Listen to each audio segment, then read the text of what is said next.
Olá, hoje, olha, a gente vai mergulhar num conjunto de regras bem antigas e vamos combinar fascinantes sobre alimentação, que estão lá no livro de Levítico, capítulo 11.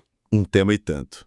E para nos guiar nessa exploração, a gente está se baseando em duas bíblias de estudo ótimas, a Holman e a Nova Almeida Atualizada, a NAA.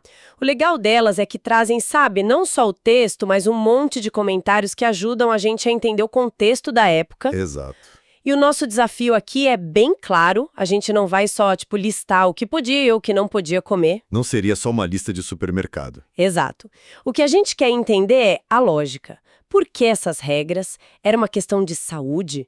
De simbolismo cultural? Ou sei lá, algo completamente diferente? É isso que a gente vai investigar. Com certeza. E Levítico 11 é um daqueles textos que, assim, são um verdadeiro quebra-cabeça para estudiosos há séculos. O que o torna tão fascinante é justamente isso.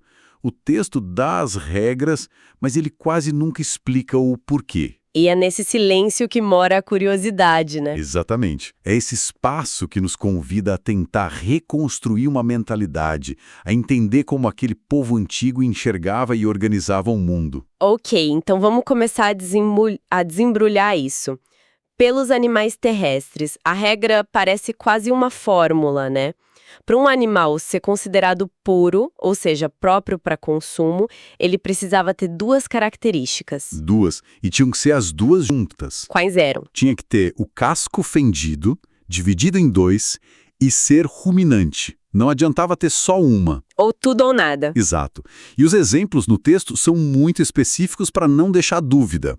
O porco, que é o caso mais famoso até hoje. O clássico. É o clássico. Ele tem o casco fendido, então, check. Passa no primeiro critério. Mas Não rumina. não rumina, então estava fora. Por outro lado, o texto cita o camelo, o coelho, que, na visão da época, ruminavam, mas não tinham o casco fendido. Resultado? Proibidos também. Também. Isso mostra uma lógica bem rigorosa mesmo. Certo. Essa lógica de se encaixar perfeitamente numa categoria faz sentido para a Terra. Mas e na água? A ideia era a mesma? A lógica era a mesma, só mudavam os critérios. Para a vida aquática, a regra era, para ser puro, tinha que ter barbatanas e escamas. Ah, mais simples. Aparentemente mais simples. Então, se parece com um peixe padrão, digamos assim, estava liberado. Se fosse um bicho mais diferente do mar, estava fora. Exatamente essa ideia. Por trás disso tem uma mentalidade de ordem, de padrão. O peixe ideal na cabeça deles tem barbatanas e escamas. Criaturas que fogem disso, como mariscos, camarão, Enguias. enguias, elas eram vistas como anomalias. Quebravam a ordem esperada da categoria peixe e, por isso, eram impuras. A palavra que o texto usa, abominação, é muito forte. Nossa, é bem forte mesmo. Mas peraí, quando a gente chega nas aves, a lógica parece mudar de novo. Porque, pelo que eu vi nas fontes, o texto não dá uma regra do tipo pode comer aves com essa característica. Em vez disso, ele joga uma lista do que é proibido. Uma lista de proibições, exato. Águia, abutre, coruja. Por que essa mudança de abordagem? Essa é uma observação excelente. A teoria mais aceita é que era uma questão de pragmatismo. A maioria das aves que eles consumiam no dia a dia, tipo galinha, pombo, era considerada pura. Ah, entendi. Então, em vez de listar dezenas de aves permitidas, era muito mais fácil e seguro listar as exceções, sabe? Aquelas que deveriam ser evitadas. Faz sentido. E, olhando a lista, dá para notar um padrão. Totalmente. São aves de rapina e as que comem carniça, certo? Exatamente. Aves predadoras, que vivem da caça, da morte, ou as necrófagas, que comem animais já mortos. Há um tema aí de evitar o que está ligado à violência e à morte. E essa lógica se estendia até para os insetos, porque essa parte é muito curiosa. Se estendia. A regra geral era, inseto não se come, ponto. Mas Tinham mais. Havia uma exceção muito específica. os que pulam. É isso. Gafanhotos, grilos. Quer dizer que, no meio de tanta proibição, um espetinho de gafanhoto estava liberado. Estava liberado, o texto permite o consumo de insetos que, além das 4 patas, tivessem pernas articuladas próprias para saltar. Ou seja, mesmo no mundo dos insetos, eles encontraram uma ordem, uma categoria que era limpa. Certo. A gente tem esse sistema todo, a primeira coisa que vem à cabeça hoje e que a gente sempre ouve é que tudo isso era uma questão de higiene. Evitar porco por causa de doenças, não comer marisco que estraga fácil, as fontes que a gente usou apoiam essa ideia. Essa é a teoria mais popular, a mais intuitiva para nós hoje, e ela não está totalmente errada. É claro que evitar carne de porco mal cozida ou animais necrófagos poderia trazer benefícios para a saúde. Era um efeito colateral positivo, então. Exato. Mas os comentários das nossas fontes, tanto da Anawa quanto da Holman, são bem claros. A higiene era um bônus, não a razão principal. O texto nunca diz, não comam isso porque faz mal. A justificativa é sempre religiosa, porque é impuro para vocês. Então, para onde as teorias mais fortes apontam? Apontam para um lugar muito mais simbólico. Uma das mais influentes é a da ordem da criação. Ordem da criação? Como assim? A ideia é que Deus criou o mundo com uma ordem, dividindo-o em 3 reinos: a terra, as águas e o céu. Os animais puros seriam aqueles que se encaixam perfeitamente em seu reino. O animal ideal de cada lugar. Isso. Um boi é o animal terrestre perfeito. Tem casco fendido para andar na terra e rumina, comendo a vegetação. Um peixe com barbatanas e escamas é o habitante perfeito da água. Ah, entendi. Então, os animais impuros seriam os que meio que bagunçam essas fronteiras, as criaturas híbridas. Exatamente. Animais que parecem pertencer a mais de um lugar. A enguia vive na água, mas não tem escamas, se parece mais com uma serpente. A avestruz é uma ave, mas não voa, anda na terra. E o porco? O porco tem o casco fendido como um boi, mas não rumina, quebrando o padrão dos herbívoros terrestres. Esses animais eram vistos como uma confusão na ordem sagrada da criação.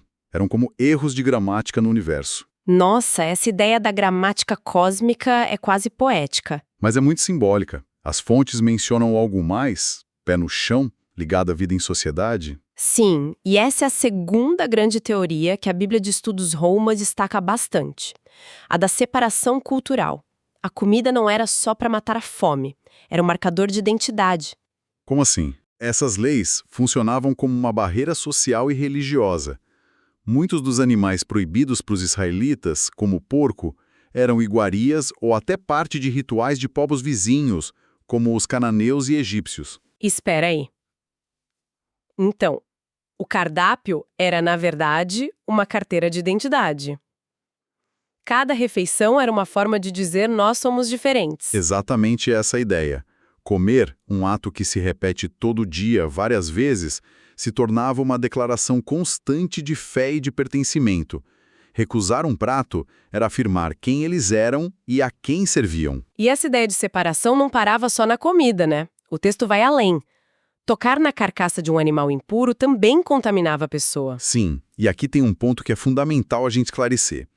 Essa impureza ritual não era a mesma coisa que pecado. Não era uma falha moral. Não era ser uma pessoa má? De jeito nenhum. Era um estado temporário, que te deixava inapto para participar dos rituais sagrados no templo. É como se a pessoa estivesse fora de sintonia com o sagrado por um tempo. É uma ótima analogia.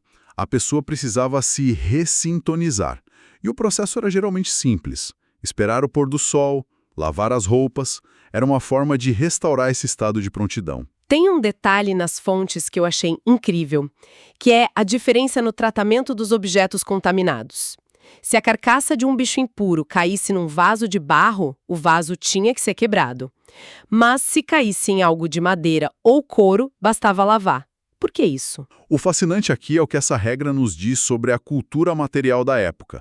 Os vasos de barro deles não eram esmaltados como os nossos hoje, eram porosos. Ah! Contaminação.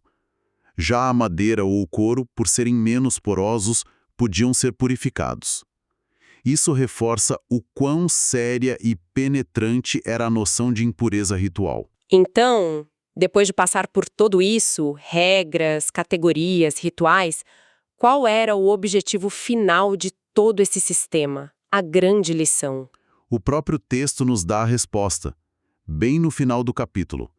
É o clímax de toda a discussão. Deus diz: sejam santos, porque eu sou santo. Esse é o ponto central. Um treinamento para a santidade? Um treinamento diário e prático para a santidade. Um lembrete constante, a cada refeição, da aliança especial que eles tinham com Deus. E como a comida ajudava nisso? A fonte Holman destaca um conceito hebraico que é a chave. A palavra badal. Ela significa fazer diferença, distinguir, separar. Fazer distinções? Isso. O propósito de todo o sistema era ensinar o povo a fazer distinções. Ao aprender a distinguir o puro do impuro na hora de comer, eles estavam treinando a mente e o espírito para fazer distinções maiores na vida, entre o sagrado e o comum, o certo e o errado. E no fim, entre eles mesmos e as outras nações. Exatamente.